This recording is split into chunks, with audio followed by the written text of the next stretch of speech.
La bourse de Paris qui termine ce soir en forte hausse. On gagne plus de 2% sur l'indice parisien, juste à cause de petites phrases. Vous voyez, 3280, juste à cause de petites phrases, de petites rumeurs qui laissent entendre que les dirigeants européens et la Banque centrale européenne pourraient intervenir très prochainement pour venir en aide à la zone euro qui, vous le savez, est au plus mal. Ce ne sont que des rumeurs et pourtant on voit des marchés qui s'emballent. C'est dire le niveau de stress en ce moment sur les marchés financiers. D'ailleurs, regardez ce qui se passe du côté des valeurs. Là aussi, ça part un petit peu dans tous les sens et ça dure comme ça depuis quelques jours déjà. Regardez Saint-Gobain qui perd plus de 10% ce soir à la clôture.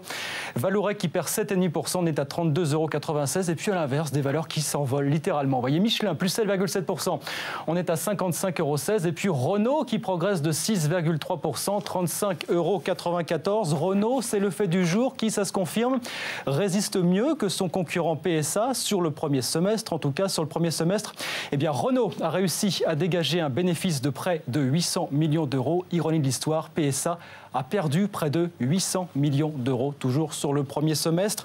C'est malheureusement ce qui arrive après des années. Et ce qui explique tout ça, en fait, ce gros décalage, c'est que vous le savez, Renault fait l'essentiel de ses bénéfices là où la croissance se fait, grâce à ses filiales comme Nissan notamment, comme Avtovaz. On fait de la croissance là où il y a de la demande aujourd'hui, que ce soit notamment sur les pays émergents comme la Chine. Et puis à l'inverse, on voit PSA qui reste trop dépendant du marché européen. Et ça, forcément, ça pèse fortement sur les résultats.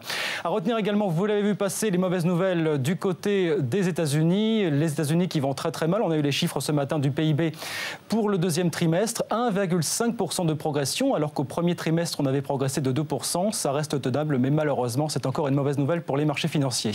Et puis des mauvaises nouvelles également du côté de Facebook, qui a publié hier soir ses résultats trimestriels.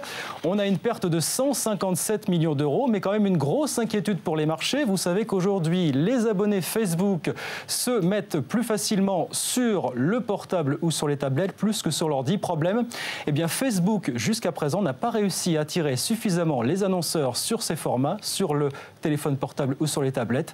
Et ça, c'est ce qui pèse également sur le titre, c'est que les investisseurs aimeraient que Facebook accélère un petit peu les choses, porte un petit peu plus les dépenses et les investissements sur ces supports pour drainer un peu plus de recettes. Forcément, quand on s'appelle Facebook, on a absolument besoin de la pub pour survivre aujourd'hui et dans les prochaines années. Voilà pour l'essentiel de l'actualité économique de ce soir. Je vous rappelle la clôture à Paris, un CAC 40 très bien orienté, plus de 28%, 3280 points pour l'indice parisien à la clôture.